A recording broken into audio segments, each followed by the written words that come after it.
Rich Gomez from Startup Steroid and Cosmo Grupp. I'm pleased to welcome you to our interview process here on video at Startup Steroid. So if you would please just introduce yourself and tell us just in a few words, a few minutes for the audience, what you are planning to do, what you'd like to do, and your background, please. Thanks, Rich. So again, I'm Cosmo Grupp. I'm the CEO of LifeAir. I'm a physicist by training, very hands-on. I have developed everything from a transistor that's now in the iPhone, it's actually in here, and to a number of medical devices that I've successfully developed and have been brought to market, including robotic surgical machines, catheters for brain surgery, and the world's most sensitive malaria diagnostic. So back at the start of the pandemic, I took a look at ventilators to see how I could help. And I discovered this kind of mind-boggling design flaw that it turns out that ventilators are never cleaned inside. You just can't actually clean the inside of a vent. So using a vent after someone else has used it is like sharing their mask. So you could actually get COVID from a ventilator. Oh my. And so this is also a huge problem for ventilator-associated pneumonia. It's well known that Acinetobacter and Pseudomonas live in ventilators. And this is a big part of how people get pneumonia in hospitals. And this costs hospitals $12 billion a year. This is the unreimbursable amount. The FDA set a level years ago, said, look, we're not going to pay hospitals to get people sick.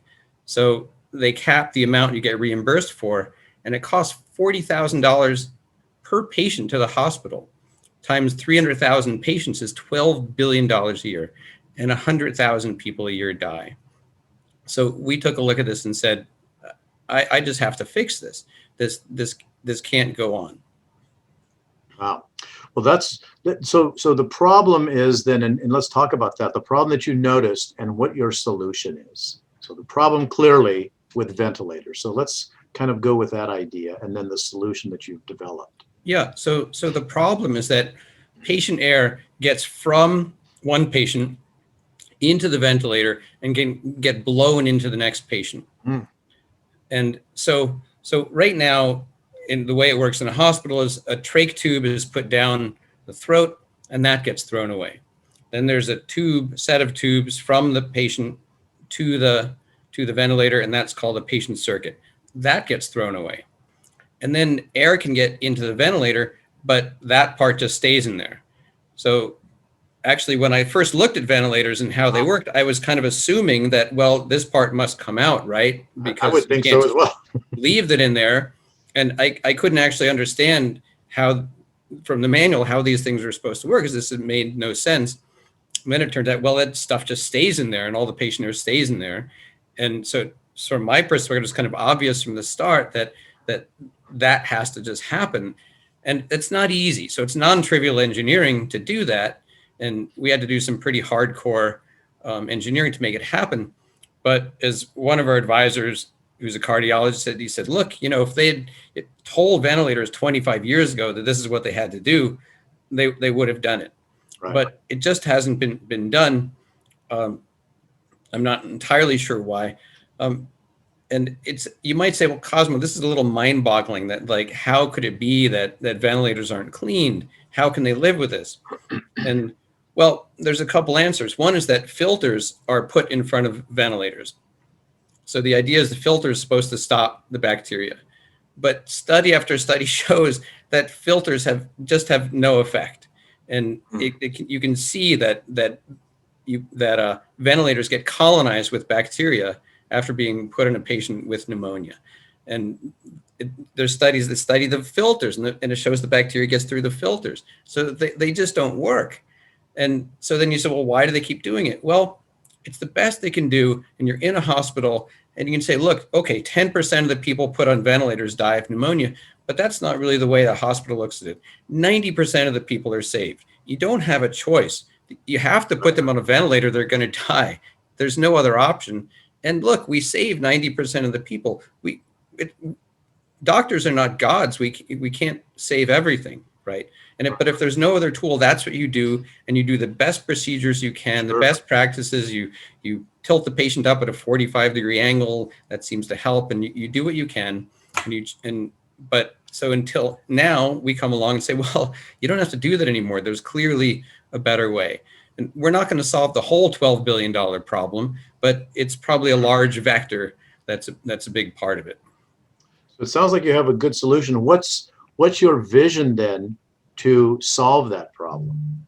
What are you thinking about in terms of solutions and vision? Well, so we've built a machine. So we build a whole ventilator. It's not a retrofit. It's not an add-on. We've redesigned the whole airway so that there's a unit that contains the whole airway, and that unit is removable and disposable. Okay.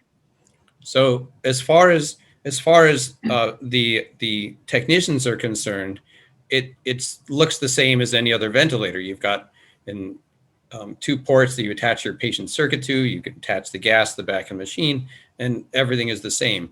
The only difference is when you're done, click, you take the whole airway out, open up a fresh one, put it in, click, and in 1 minute, it's sterile. And you're good to go. It's clean, it's fresh, completely safe. Problem solved. Fred Meem is the head of the ICU at Stanford. He's one of our advisors, and he said this just solves it. He said it just stops patient-to-patient transmission once and for all. Absolutely, yes. It seems like a simple solution. You're just done. You're just done. There's no more debate left about this, and we think it's kind of like letting the genie out of the bottle. That once you see, oh wait, you can actually remove the whole thing, and we've been doing it the other way. Boy. Well, now we just kind of have to do this. Right. That sounds both industry and practice changing. It really does. It really does. So in that regard, what is your go-to-market strategy? So there's several steps to getting to market. Right now, we're at the stage where our prototype demonstrates all the technology. So it's non-trivial. That's a physicist's way of saying nearly impossible to actually measure. You have to measure flow and pressure and do metering valving of the air, but you can't actually touch the inside of the airway, because then that would be a contaminated surface. Sure. So you can't touch the inside, and you can't throw away sensors. That's too expensive. You can't even throw away a plug. That medical grade plugs just blow the cost of the disposable. Very hard to do to meet the market needs. Sure. So there's some really challenging engineering that we've done, and that was the heavy lifting from the engineering side to actually make a unit that's disposable, and we can measure everything we need to measure and control the flow. We've done that. So we have a prototype that has a commercial test lung that's meant for developing ventilators, and we can show we can do life support. The next step, there's two more steps to get to market. The next step is we develop a prototype that's a fully functioning ventilator. Right now, we've just got a limited number of the functions that you have to do. Ventilators have half a dozen modes. So we just need to integrate it into a machine that's more in a box and that does all the modes. And that prototype we call our engineering prototype, and we get data. We have a live animal test scheduled for us. It's actually a baboon at OHSU in Portland. Right. And we plan to use a high fidelity human simulator. That's the same device. It's a $50,000 version of our test lung, and that's actually what's used for certification of ventilators. You run it through its paces. We show it completely works. That's a huge step in the data. A lot of the angels we talk to, they're waiting for that piece of data, and then that goes under in FDA terms. Then we would be under design freeze, and then that's the device that we would take to market, that we want to commercialize and bring to market. At that step, we work with a medical device design house who we're talking to, and in 4 months, they build the actual machine. That's the actual full commercial machine. That commercial machine is what we take to the FDA. And we'll see if the EUA is still, there's an emergency use authorization for ventilators, and we don't know at this point how long that will last. We hope it'll still be there.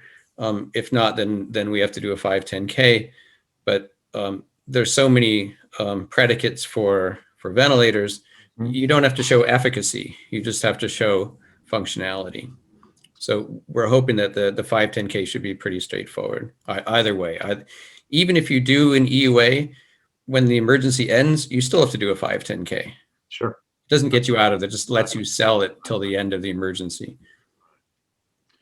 So in a quick summary, how does your solution work?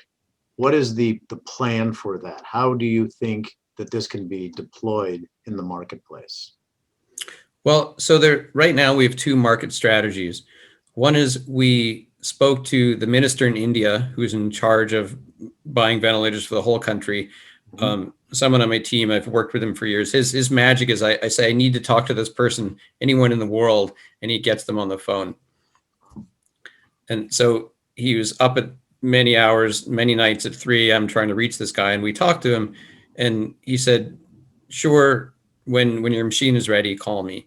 And he's buying in quantities about 10,000 at a time. And he had bought 70,000 at the time we talked to him for the country. And so they have a lower price point, and we've also driven the cost down largely by developing our own in-house sensors and valves. Sure. So we think we can hit a $3,000 price point, which is kind of what India is looking for, and that's 10x lower than a base Medtronic unit. Sure. Yeah, and so that'd be a $30 million order. So that would be a nice start. On the U.S. front. One of our guys, he's a medical device executive, Colin Bain. He talked to hospitals and U.S. hospitals and tried to find out what their price point was, where they get excited. And they really got excited at a $12,000 price point for the vents. That's a 50% savings for them. And huge. Yes. So again, I'd like to say that what's important is that a lot of the ventilators out there that I call YAVs, or yet another ventilator, they're not delivering what the hospitals need. What the hospitals need is a fully functional ventilator that's equivalent to a Medtronic or a VAP, and it does everything that you need to do. It can't be halfway there. Right. And so that's what our ventilator plans to do. So there's some ventilators out there. I just looked at one today that looks like it gets partway there, and they're probably less than $25,000. I don't know how much less, but their functionality isn't everything you need. So a hospital is going to look and say, well, okay, might save us 10,000, but we need everything. Right. We need we got to do our checklist. The checklist, exactly. There's some bells and whistles that you don't need. The difference between a $25,000 and a $50,000 ventilator, I sent an email to Fred at Stanford and said, what's the difference? I can't figure out what the difference is, because it seems that the patient gets the same thing. And he wrote back, the difference between 25,000 and 50,000 ventilator is $25,000. But sure. a lot of that is there's things like you can look back at the patient history for a week, and there's another $5,000. Right. But you have to do all the modes that a patient needs, and you have to do that really well. Absolutely. So we're going to do that. So we're going to compete because we can drive the cost down and still completely deliver, a full touchscreen device that does everything you want. And the only difference is this thing is removable. So you get that too. So it's just a bonus, and you save money. Sounds great. So in that regard, tell me about what you'd like to achieve in the next 12 months. What do you see? Well, we'd like to be on the market in 9 months, and we'd like to have some good contracts by 12 months. Sure. And then what about the longer term vision? 10 years, 12 years, 20 years? We won't be around that long. So at a modest market growth, we could easily have a 4% market share. It's a 5 billion worldwide TAM, half of that in India, half of that in the US and Europe. But as someone pointed out to me, I said, well, $1 billion valuation in 5 years. And they said, no, of course not, Cosmo. You'll get bought long before that. And I said, well, that's true. I know that from my experience, that the sweet spot for acquisitions is 200 to $400 million. That's what medical device companies want. They don't want to spend $1 billion. They don't want to spend 50 million. 50 million means they have too much risk still on the table, and $1 billion means they've overspent. Right. So that could happen in 3 years at 1.5% market penetration. We'd have 80 million in sales, and at a Morningstar price to sales ratio of 5, that's a $400 million valuation. Makes sense. We'd exit. Right. Yes.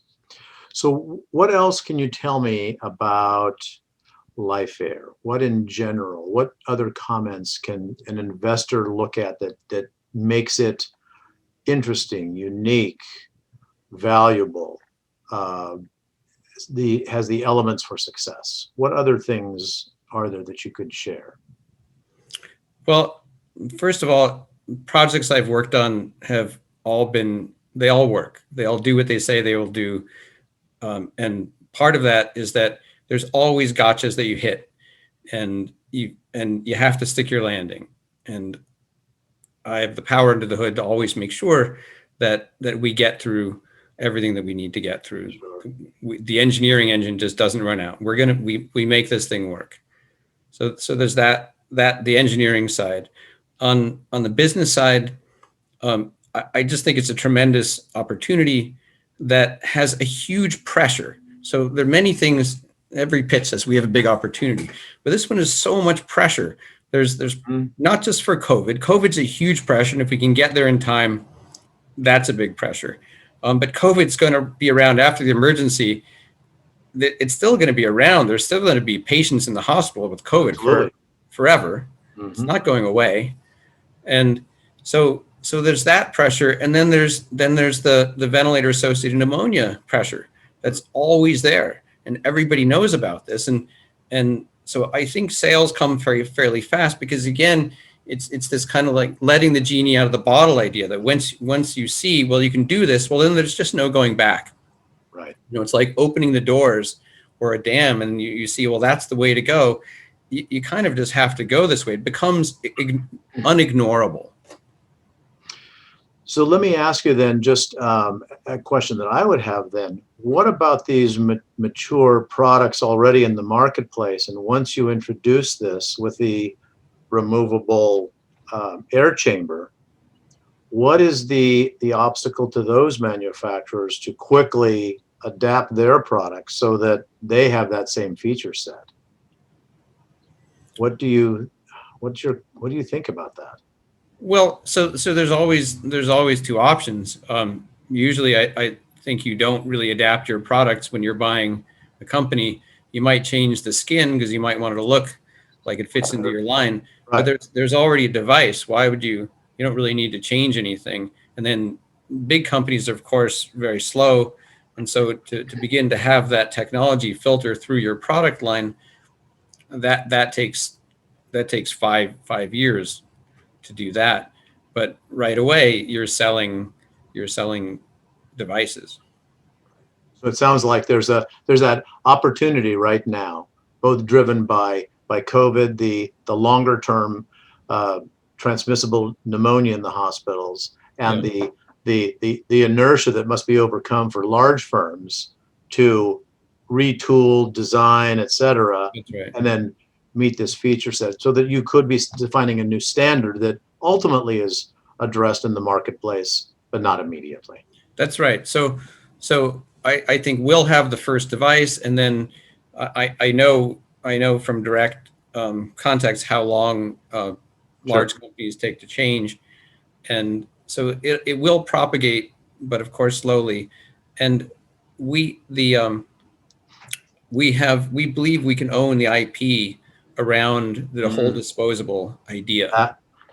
There you go. That it's such a neglected area that they've just been kind of living with this, and there hasn't been a pressure to change until we show up. and say, well, you can do it differently. That look, they're selling 40,000 ventilators a year. It's just fine. It's not a problem, and most people survive. So it somehow it just gets they're working on other things. Sure, sure. But then so this is not a heavily trodden ground. So I feel kind of dumb lucky that I looked at this and said, well, really, there's aren't a slew of patents around this. It seems obvious that there should be, and there just aren't. So if we can own that whole concept of, claim one is a unit wherein the airway is removable with a limited number of ports that have no direct access pathways to the base unit. And I think that's the exciting opportunity for investors. Certainly, there's immediate value in the marketability and the delivery of your concept, but that proprietary IP is what's very attractive, because now I mean, as a layperson, it just seems so simple and logical. I mean, and you said it earlier. It's just like, how could you not have done this? And to have done that. Once you see the story, it makes sense. But if you look at if you as a layperson, if I show you a picture of what it looks like inside a ventilator, a Medtronic ventilator, it's certainly not obvious that there's tubes going everywhere. And it's not obvious you can condense all this and somehow have that part removable. That's not clear. Yeah. You have to have a certain kind of perspective as an engineer to say, well, I think I could do that. That's fabulous. Well, I think we've addressed all of the questions that I have. I'd like to bring this to a close. I think you have a very exciting product. I'm very excited personally about the IP associated with all of that. And we certainly as a group, hope that you get all the resources you're seeking. We'll do everything we can to promote your product and get it out there and generate some interest. Thank you. Cosmo, I want to thank you so much for your time today, and we look forward to staying in touch and seeing more of your products in the market. Thank you So much. Likewise.